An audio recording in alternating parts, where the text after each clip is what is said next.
தமிழகத்துல அவ்வப்பொழுது பரபரப்பாக ஏதோ ஒரு நிகழ்வு நடந்து கொண்டே இருக்குது. தேர்தலுக்கான ஒரு பரபரப்பாக கடந்த ஒரு மாதமாக இருந்தது. அதற்கு பின்னர் இப்ப தேர்தல் ரிசல்ட் வந்தோடனே ஆட்டோமேட்டிக்கா அடுத்த கட்டத்தை நோக்கி நகரணும். ஆனால் நகரல. டெல்லியோட திருவிளையாடலா இது அப்படிங்கிறது ஒரு பலரோட கேள்வியா இருக்குது. விஜய் செய்தது தவறு இல்லை என்று நான் சொன்னாலும் விஜயை குழப்பியது ராகுல் காந்தி என்று தான் நான் சொல்ல முடியும். ஒரு நிமிடம் கூட ஆகல, உடனே அவங்க சொல்ல ஆரம்பிச்சிட்டாங்க காங்கிரஸோட போறோம், காங்கிரஸ் தமிழ் வெற்றி கழகத்தோட போகுதுன்னு. திமுகவிற்கு ஒரு துரோகம் செய்தது காங்கிரஸ். எதே தீய சக்தின்னு சொன்னாரோ அந்த தீய சக்தி வாக்குகளை பெற்று தூய சக்தியுடன் போயிட்டு இருந்த தமிழகத்தில் தீய சக்தி அரசாங்கம் வருமா? தமிழகத்திற்கு விஜய் நல்ல ஆட்சி கொடுப்பார் என்ற நம்பிக்கை 1,80,00,000 பேருக்கு இருக்கிறது. ஆளுநர் ஏதோ ஒரு வகையில மத்திய அரசோட கையாளாக செயல்படுகிறாரா அப்படிங்கறது இப்ப ஒரு கேள்வியா இருக்கு. இங்க தமிழகத்திலே அது நடக்குமா? எங்க பொதுமக்கள் 5 கோடி பேரு 103, 57, 40 தீர்ப்பு கொடுத்துட்டு அப்புறம் மத்திய அரசாங்கத்துக்கு அவருக்கு என்ன சம்பந்தம் இருக்கு?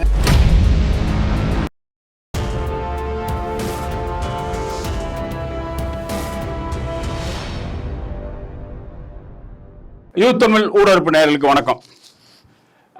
தமிழகத்துல அவ்வப்பொழுது பரபரப்பாக ஏதோ ஒரு நிகழ்வு நடந்து கொண்டே இருக்குது.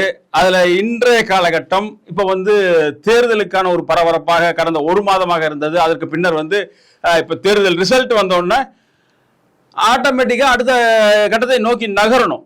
ஆனால் நகரல. அதுல என்ன காரணம்? டெல்லியோட திருவிளையாடலா இது அப்படிங்கிறது ஒரு பலரோட கேள்வியா இருக்குது. இதுக்கான சரியான நபராக இது டெல்லியில் தான் நடக்குதா, டெல்லி தான் இந்த காய்கள் நகர்த்துகிறதா அப்படிங்கறதெல்லாம் தெளிவா தெரியறதுக்கு நமக்கு டெல்லியில இருந்து மூத்த செய்தியாளர், மூத்த பத்திரிகையாளர் ஐயா திரு ராஜகோபால் வந்திருக்காங்க. ஐயா வணக்கம்.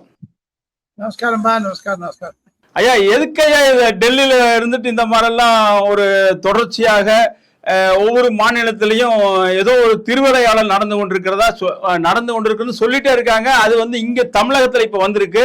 ஏன் இப்படி நடக்கிறாங்க? என்ன விஷயம் அது சொல்லுங்களேன். பின்புலம் என்னது? அதற்கு இன்று நாம் இருவரும் பேசிக் கொண்டிருக்கக்கூடிய சமயத்தில் விஜய் அவர்களுக்கு 103 சீட் வந்திருக்கிறதுனால தனி பெரும்பான்மை அவருக்கு கிடைத்திருக்கிறது. மீதி அனைத்து கட்சிகளுக்கும் 2 டிஜிட் தான் கிடைச்சிருக்கு. இந்த 108 வண்டி போய் கேட்டிருந்தாருன்னா விஜய்க்கு நிச்சயம் பதவி கொடுத்திருப்பாரு கவர்னர்.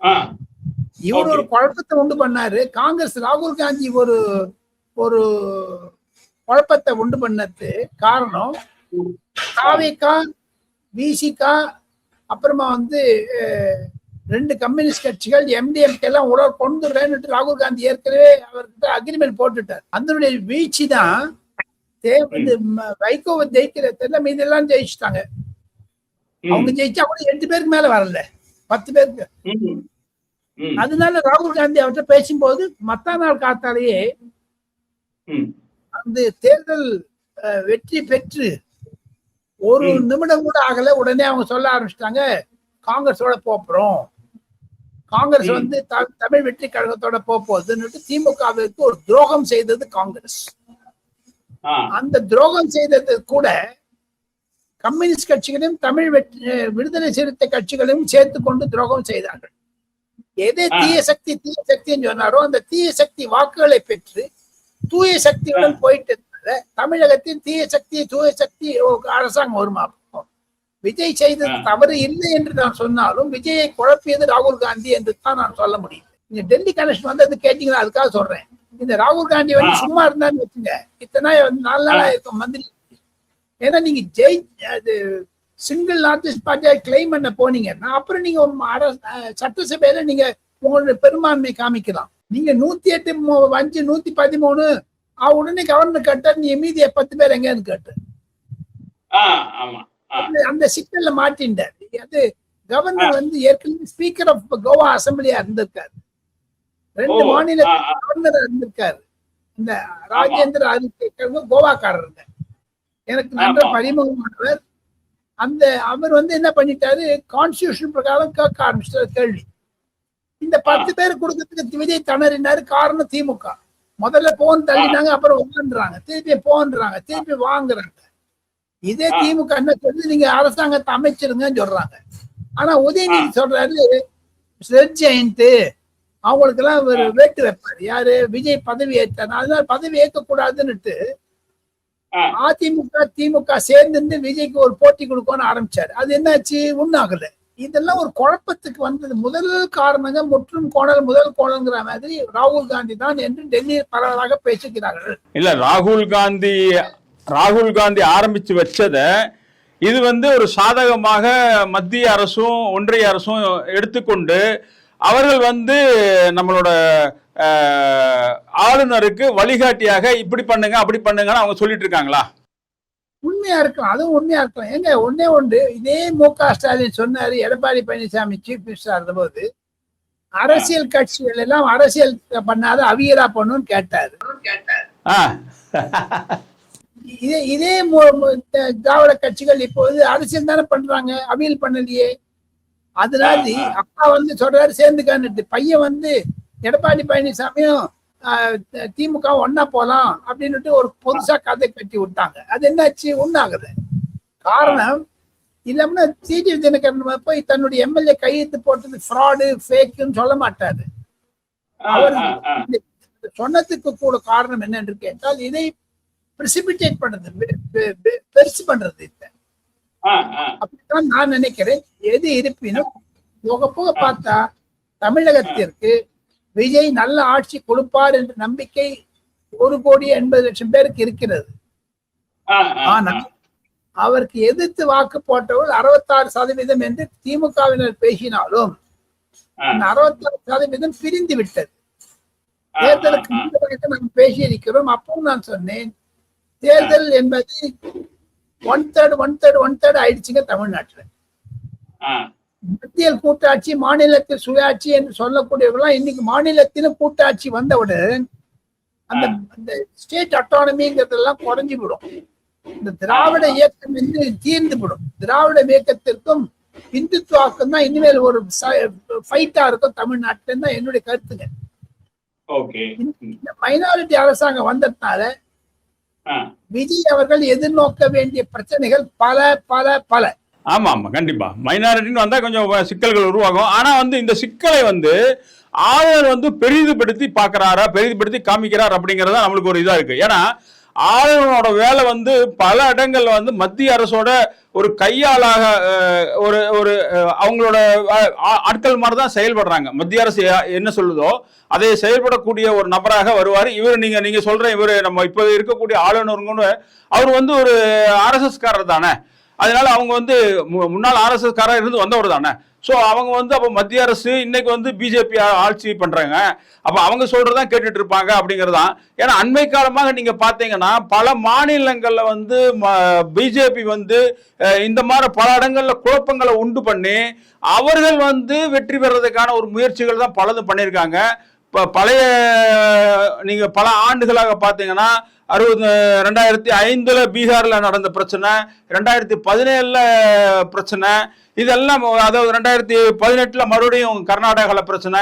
இந்த மாதிரி ஒவ்வொரு இடங்கள்லையும் பாத்தீங்கன்னா பிஜேபி தனது கையை உள்ளுக்குள்ள விட்டு அங்க ஒரு குழப்பத்தை உண்டு பண்ணி பிஜேபி உட்கார்றதுக்கான அத்தனை முயற்சிகளும் நடக்குது அப்படிங்கறத எல்லாத்துக்கும் தெரியும். நீங்க 2018 பாத்தீங்கன்னா ரகசிய வாக்கெடுப்பு வச்சார் அந்த ஆளுநர்.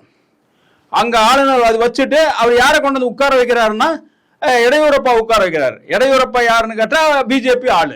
ரகசிய வாக்கெடுப்பு நடத்திடலாம். சோ இது திட்டமிட்டு ஆளுநர் ஏதோ ஒரு வகையில மத்திய அரசோட கையாளாக செயல்படுகிறாரா அப்படிங்கறது இப்ப ஒரு கேள்வியா இருக்கு. இங்க தமிழகத்திலே அது நடக்குமா? நடக்காது. அவர் செய்ய மாட்டார். ஆளுநர் மத்திய அரசாங்கத்தினுடைய ஏஜென்ட் அல்ல. எங்க பொதுமக்கள் 5 கோடி பேரு 103, 57, 40 தீர்ப்பு கொடுத்துட்ட அப்புறம் மத்திய அரசாங்கத்துக்கு அவருக்கு என்ன சம்பந்தம் இருக்குங்க? இவர் முடிவு பண்ணணும். மத்திய அரசாங்கத்துக்கு முடிவு பண்றாரா, சாதகமா பண்றாரா, பாதகமா பண்றாராங்கிறது சட்ட வல்லுநர்களை வைத்துக் கொண்டு கேட்கிறார். விஜய் செய்தது காங்கிரஸுடைய சப்போர்ட் எடுத்துட்டு காமிச்சதுனால வந்த வம்புங்க எனக்கு புரியுதுங்க. ஒண்ணு. ரெண்டாவது, நீங்க சொன்னீங்க ஆளுநர்லாம் அந்த அரசாங்கத்துக்கு தொல்லை கொடுக்கிறார்கள், இன்னல் கொடுக்கிறார்கள். உண்மை, யாரும் இல்லைங்கிற புரிஞ்சுக்கிறேன். அதே சமயத்தை PV நரசிம்மராவ் பிரதம மந்திரியா இருந்தபொழுது அம்மையார் ஜெயலலிதா இங்க சென்னையில சீஃப் மினிஸ்டரா இருந்தாங்க. நானும் பிரைம் மினிஸ்டர் PV நரசிம்மராவும் அழகமான அவருடைய ஸ்பெஷல் பிளேன்லயே டிராவல் பண்ணியிருக்கேன். சென்னைக்கு வந்த போது இறங்கின அப்புறம் அவர் வந்து சென்னாரெட்டி கவர்னரா போட்டு சென்னாரெட்டி தான் இந்த அம்மாவுக்கு சாங்க்ஷன் ஃபார் ப்ராசிக்யூஷன் கொடுத்தாங்க. இதே சென்னாரெட்டி வந்து ஒரு இடத்துல இருப்பாரு, ஜெயலலிதா ஒரு இடத்துல இருப்பாங்க, ரெண்டு பேரும் பக்கத்துல பாத்துக்க மாட்டாங்க. அதே மாதிரி ஆர்.என். ரவி மு.க. ஸ்டாலின் இருந்தாங்க, பாத்துக்கிறதே கிடையாது, பேசிக்கிறது கிடையாது. ஆர்.என். ரவி அசம்பிளியில வந்தானே எதான சொல்லுவாரு. ஆக மொத்தம் இந்திய அரசாங்கம் 2014 வருவதற்கு முன்னதாகவே காங்கிரஸ் பாஜகவிற்கு இது மாதிரியான பாடத்தை சொல்லி கொடுத்திருக்கிறது. எந்த கவர்மெண்டா இருந்தாலும் ஆளுநரை தன்னுடைய கைப்பாவையாகத்தான் வைத்துக் கொண்டு இருப்பார்கள் என்பதுதான் என்னுடைய பல 35-40 ஆண்டு காலம் நான் நாடாளுமன்றத்தை ரிப்போர்ட்டிங் செஞ்சதுனால பத்திரிகையாளர் சொல்ல முடியும். ஒண்ணு. ரெண்டாவது, இந்த கவர்னர் செய்யறாருன்னா சட்ட நாளைக்கு வந்து இதே சுப்ரீம் கோர்ட்லயோ வேற எங்கேயாவது போய் செக் பண்ணாங்கன்னா அதுக்கு ஏத்த மாதிரியான ஒரு பதிலை சொல்லுவதற்காக தயார் பண்ணிக்கிறார். நம்ம இப்ப வந்து அரசியல் பேசலாங்க. இப்ப வரத்துக்கூடிய நிமிடத்தை பார்த்து இந்த கவர்னரை வச்சுட்டு விஜய் அவர்கள், முதலமைச்சர் அவர்கள் பல காரியங்களை சாதிக்க முடியும். இந்த கவர்னரை வச்சுட்டு சில விஷயங்களை புரிந்து கொள்ள முடியும். ஆனால் கம்யூனிஸ்டுகள் அவரை வளர விடாது. உதாரணத்திற்கு ஜூன் மாதம் 10 தேதி வாக்குல பிரதமர் நரேந்திர மோடியையும் உள்துறை அமைச்சர் அமித்ஷாவையும் ஜனாதிபதி திரௌபதி முர்மு, துணை ஜனாதிபதி CP ராதாகிருஷ்ணா பார்க்கறதுக்கு 4 நாள் பயணமாக விஜய் டெல்லி வரப்போகிறார் என்று செய்திகள் வர ஆரம்பித்து விட்டது முதலமைச்சராக. தமிழகத்தினுடைய பொது திட்டங்கள் இவர் வந்து நிறைய ஃப்ரீயா அனௌன்ஸ் பண்ணிருக்காரு. அதெல்லாம் நாளைக்கு பதவி ஏற்றப்ப கைத்து போட்டப்ப பண்ணுவாரு. இவர்கிட்ட பணம் கிடையாது. திமுக வந்து நக்கி வச்சுட்டு போயிட்டாங்க, ஒரு பைசா கிடையாது. ஆமா, அது எல்லாம் தெரிஞ்சது. பல லட்சம் பல கோடிகள் கடன் இருக்கு தமிழகம். இப்போ நம்ம பாக்குறது வந்து இனி வருங்காலத்துல இதெல்லாம் நடக்கும் நீங்க சொல்றீங்க. நான் என்ன நினைக்கிறேன்னா, இப்பவே இந்த பிரச்சனைகள் இப்பவே ஆரம்பத்திலேயே இவ்வளவு பிரச்சனைகள் ஆரம்பிச்சிருச்சு அப்படிங்கறதுதான். இதுல குதிரை பேரம் எந்தாச்சும் நடந்திருக்கா? பணங்கள் கொடுக்கப்பட்டதா? ஏன்னா வந்து டிடிவி தினகரன் வந்து குற்றம் சாட்டுறாரு, குதிரை பேரம் நடக்கிறதுக்கான வாய்ப்புகள் இருக்குது அப்படின்னு. நேற்று போய் நம்ம ஆளுநரை பார்த்து அவர் வந்து ரிப்போர்ட் பண்ணியிருக்காரு. ஸோ இது வந்து என்ன நடந்திருக்கும்?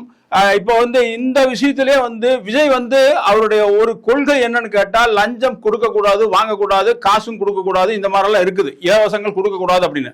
ஸோ இந்த மாதிரி இருக்கிற இடத்துல இவரே வந்து ஏதாச்சும் அந்த மாதிரி கொடுத்து எம்எல்ஏக்களை வாங்குறதுக்கு ஒரு முயற்சி பண்ணார் அப்படிங்கிறது வந்து டிடிவி தினகரனோட குற்றச்சாட்டா இருக்கு. அது வந்து உண்மையா இருக்குமா? உண்மையோ பொய்யோ அது விசாரணைக்கு கவர்னர் ஆர்டர் போட்டாருங்க. சென்னை சிறை போலீஸ் கமிஷனர் ஆபீஸ்ல எஃப்ஐஆர் ஃபைல் பண்ணிட்டாங்க. இனிமேல் விசாரணைக்கு போயிடும். அது விசாரணைக்கு போனா கூட வரக்கூடியதாக இருக்கக்கூடிய விஜய் அரசாங்கத்துடைய சபாநாயகர் தான் அதற்கு சாங்க்ஷன் ஃபார் ப்ராசிக்யூஷன் கொடுக்கணும். சிட்டிங் எம்எல்ஏ மேல அந்த கேஸ் இருக்குது. அந்த சென்னையிலயோ எங்க இருந்தாலும் சரி, சிட்டிங் எம்எல்ஏ மேல ஏதாவது ஒரு வழக்கு போட்டாங்கன்னா அரசியல் ரீதியாக அதற்கு சபாநாயகர் அனுமதி தர வேண்டும். கேஸ் போடலாமா வேண்டாமாங்கிறதுக்கு. என்னை பொறுத்த மட்டும் எந்த சபாநாயகர் சப்போஸ் நாளைக்கு வந்து பன்னீர்செல்வம் வர முடியாது, நம்ம செங்கோட்டையனோ அல்லது புஷி ஆனந்தோ யாராவது சபாநாயகரா வந்தாங்கன்னா விஜய் அவர்களுக்கு நண்பராக இருப்பதே சபாநாயகரா போடுவாங்க. வந்தாருன்னா அது சாங்க்ஷன் ஃபார் ப்ராசிக்யூஷன் கொடுக்க மாட்டாரு. எந்த எம்எல்ஏக்கு கொடுக்க மாட்டாங்க. கொடுத்தா கூட 2 வருஷம் 3 வருஷம் அதுக்குள்ள எலெக்ஷன் வந்துடும். நீங்க கேட்ட கேள்விக்கு ஒரே ஒரு பதில், இந்த அரசாங்கத்துக்கு என்னைக்கு ஒன்னும் ஆபத்து இருக்கலாங்க. மைனாரிட்டி கரமாட்டா இருக்கு. ஒரு பக்கம் 116, இன்னொரு பக்கம் 116, இப்படி ஊஞ்சல் ஆடுதுங்க. ஆமா ஆமா ஆமா ஐயா. இப்போ இருக்கக்கூடிய இந்த ஒரு 2 பேர், அதாவது கம்யூனிஸ்ட் கட்சியில 2 பேர், அப்புறம் இந்தியன் யூனியன் முஸ்லீம் லீக் அப்படிங்கிற அந்த ஒரு அமைப்புலையும் வந்து அவங்க ஒரு சின்ன ஆதரவு தெரிவிக்கிறாங்க. இன்னும் வந்து அவங்க வந்து நேரடி ஆதரவு தெரிவிக்கல, ஆனால் ஆதரவு சப்போர்ட் பண்ணுவோம் அப்படிங்கிற மாதிரி, இந்த அரசுக்கு சப்போர்ட் பண்ணுவோம் அப்படிங்கிற மாதிரி சொல்லியிருக்காங்க. அதுக்கு அடுத்தது வந்து விசிகா இன்னைக்கு ஒரு முடிவு பண்ணுது. இப்போ ஒரு 4 மணிக்கு மேல அவங்க வந்து முடிவு பண்ணி சொல்ல போறாங்க. இப்போ இவங்க இந்த கட்சிகள்லாம், அதாவது 2 கம்யூனிஸ்ட் கட்சியும் விசிகாவும் ஏதாவது இதுல வந்து பெரிய அளவுக்கு பணப்பேரம் நடந்திருக்குன்னு நினைக்கிறீங்களா? இந்த 2 பேர் கொடுக்கறதுக்கு, ஆதரவு தெரிவிக்கிறதுக்கு. அது தேல் கொட்டின மாதிரி உட்காந்துருவாங்க. பணம் பேர் நடந்தா கூட செட்டியார் கிட்ட திருடு போச்சுன்னு சொல்ல மாட்டாரு அவர். தேல் கொட்டினா கூட வாயமூணு உட்காந்துருவாங்க. அந்த மாதிரி இவங்க பணம் பேர் நடந்திருக்குங்க, நிச்சயம் நடந்திருக்கும். இதே கம்யூனிஸ்ட் கட்சி திராவிட முன்னேற்ற கழகத்திலிருந்து 15 கோடி வாங்கலீங்களா தம்பி? அவங்க ஓப்பனாவே சொல்லிட்டாங்களே, அது வந்து எங்களுக்கு கொடுத்ததுதான் அப்படின்னு சொல்லிட்டாங்க. அது வந்து ரெக்கார்டிக்கலா கொடுத்துருக்குது, பேங்க் டு பேங்க் தான் கொடுத்துருக்காங்க. அதே மாதிரி விஜய் கொடுத்துட்டாருன்னா அப்போ இது வந்து இல்ல, குதிரை பேரம் நடக்கிறதுங்கிறது சட்டத்துக்கு விரோதமானது தானே. அதுக்குதான் அதை சர்க்கம்வென்ட் பண்றதுக்கு தானே வேறான வழிமுறைகளை செய்திருப்பார்கள். எது இருப்பினும் தமிழக அரசாங்கத்தினுடைய எதிர்காலம் என்பது இன்னைக்கா நாளைக்கா அடுத்த வருஷமா இந்த வருஷமா என்பதை தவிர இந்த 5-6 பேர் எனி டைம் வித்ட்ரா சப்போர்ட்டுங்க. ஏன்னா காவிரி நீர் வராதுங்க, அந்த உள்ள இருந்து காவிரி நீர் வராதுங்க கர்நாடகால இருந்து. அப்பதான் சொன்னா காங்கிரஸ் மூட்டி முடிச்சு போயிடுவாங்க வெளில. தமிழ்நாட்டில் அந்த காவிரி பிரச்சனை திமுகவும் அதிமுகவும் பெருசு படுத்தும். டெல்டா மாவட்டங்களில் திமுகவிற்கு ஆளுமை இருப்பதுனால அங்க போராட்டம் பண்ணுவாங்க. விவசாயிகள் போராட்டம் ஆரம்பிக்கும், கல்லூரி மாணவர்கள் போராட்டம் ஆரம்பிக்கும், பஸ் ஸ்ட்ரைக் நடக்கும், பெட்ரோல் ஸ்ட்ரைக் நடக்கும். இதெல்லாம் எப்படி விஜய் சமாளிக்க போகிறார் என்றாலும் சமாளிப்பார், அதையும் நான் சொல்றேன், சமாளிப்பார். சமாளித்தாலும் கூட அந்த சமாளிப்பதற்கு ஏற்ற இவருக்கு உறுதுணையாக அரசியல் ரீதியாக சொல்லிக் கொடுவதற்கு ஆள் கிடையாது. ஓகே, இப்போ இப்ப நடக்கக்கூடிய இதே பாத்துக்கிறோமே, நான் வந்து குதிரை பேரங்கிறது பண விஷயத்துல மட்டும்தான் நான் வந்து நீங்க அப்படி பண்ணீங்கன்னா அது வந்து சட்டத்திற்கு எதிரானது இருக்கு. இப்ப அவர்களுக்குள்ளார ஒரு அண்டர்ஸ்டாண்டிங் வருதுன்னு வைங்க. ஏன்னா விஜய் வந்து முதலே சொல்லியிருக்காரு, ஆரம்பத்திலே சொல்லியிருக்காரு, நாங்க வந்து கூட்டணியில யார் வர்றாங்களோ அவங்களுக்கு மந்திரிகள், கூட்டணி மந்திரி சபை நாங்க அமைக்கிறதுக்கு ரெடியா இருக்கு அப்படிங்கிற மாதிரி சொல்லியிருக்காரு. ஸோ இப்போ இவர்கள் வந்து இப்ப ஆதரவு தெரிவிக்கக்கூடிய அந்த கட்சிகள் எங்களுக்கு மந்திரிகள் கொடுங்க அப்படின்னு கேட்டு போறாங்க, அப்படி கேட்டு போறாங்களா? அது அது அது வந்து குதிரை பேரம் கிடையாதா? குதிரை பேரம் தான். எப்படினாலும் எல்லாருக்கும் மந்திரி பதவி கொடுக்கும். கம்யூனிஸ்ட் போக மாட்டாங்க. விடுதலை சிறுத்தைகள் கட்சி துணை முதலமைச்சர்னு கேட்கிறாங்க. அவன் டெப்டி சீஃப் மினிஸ்டர் கொடுத்தாங்கன்னா அவங்க வாங்கிக்கணும். டெப்டி சீஃப் அந்த விடுதலை சிறுத்தை கட்சியில 26 தலித் இருக்காங்க. அவங்களுக்கெல்லாம் உங்களுக்கு துணை முதலமைச்சர் கொடுக்க மாட்டாரா விஜய்? திருமாவளவன் கொண்டுதான் கொடுப்பாரு. பிரச்சனை உண்டாகும். 2 பேரை வச்சு துணை முதலமைச்சர், 5 பேரை வச்சு காங்கிரஸ்காரனுக்கு என்ன பிரைம் மினிஸ்டர் கொடுப்பாரு? அங்கேயும் துணை முதலமைச்சர் கேட்பான். ஆக மொத்தம் இந்த சிக்கல்கள் முதல்ல வரும். அதுதான் குதிரை பேரம். இப்ப அதான் குதிரை பேரம் இப்ப நடக்குது. இது வந்து சட்டத்துக்கு விரோதமானது இல்லையா? இந்த மாதிரி வந்து எனக்கு துணை முதலமைச்சர் வேணும் அப்படி கேட்கறதெல்லாம் சட்டத்துக்கு விரோதம் என்று சட்டம் சொல்லவில்லை. ஆனால் இது வந்து தர்மம் இல்லை. சில டயத்து சட்டம் மௌனமாக இருக்கும், சட்டம் மௌனம் காமிக்கும். சட்டத்தில் இருக்கிறது நிறைய சட்டம் இருக்குங்க. பஸ் வந்து 40 கிலோமீட்டர் ஓடக்கூடாதுன்னு சட்டம் இருக்குது. ஏன்னா ஓட்டுறானா 80 கிலோமீட்டர் ஓட்டுறான். அந்த மாதிரி இதுதான். இந்த லஞ்சம் வாங்கக்கூடாங்க, இது ஒரு லஞ்சம் தானே. சட்டம் ஒரு இருட்டறை, இஸ் எ டார்க் ரூம். நீங்க எப்படி இன்டர்பிரிட்டேஷன் கொடுக்குறீங்களோ அது மாதிரி தான் இருக்கும் அதுல. சரி, இப்போ நீங்க வந்து விஜய் வந்து திமுக கூட்டணியில இருந்த அந்த கட்சிகளோட போறாரு. இப்ப திமுக கிட்ட கேட்டுதான் வந்து இவர்களும் இந்த 2 கம்யூனிஸ்ட் கட்சியும் சரி விசிகாவும் சரி எல்லாமே கேட்டுதான் பண்றாங்க. இப்போ போய் முன்னாள் முதல்வரை சந்திச்சு பேசிட்டு அப்புறம் தான் வந்து அவங்களோட ஒப்புதல் கொடுக்குறாங்க. இது வந்து இவங்க வந்து ஒரு ரகசியமாக திமுக பின்னாடி இருந்து இயக்கி கொண்டிருக்கிறது இவர்களை. அப்போ வந்து அவர்கள் திமுக நினைக்கிறது தான் வந்து விஜய் நடத்த முடியுமா இனிமேல?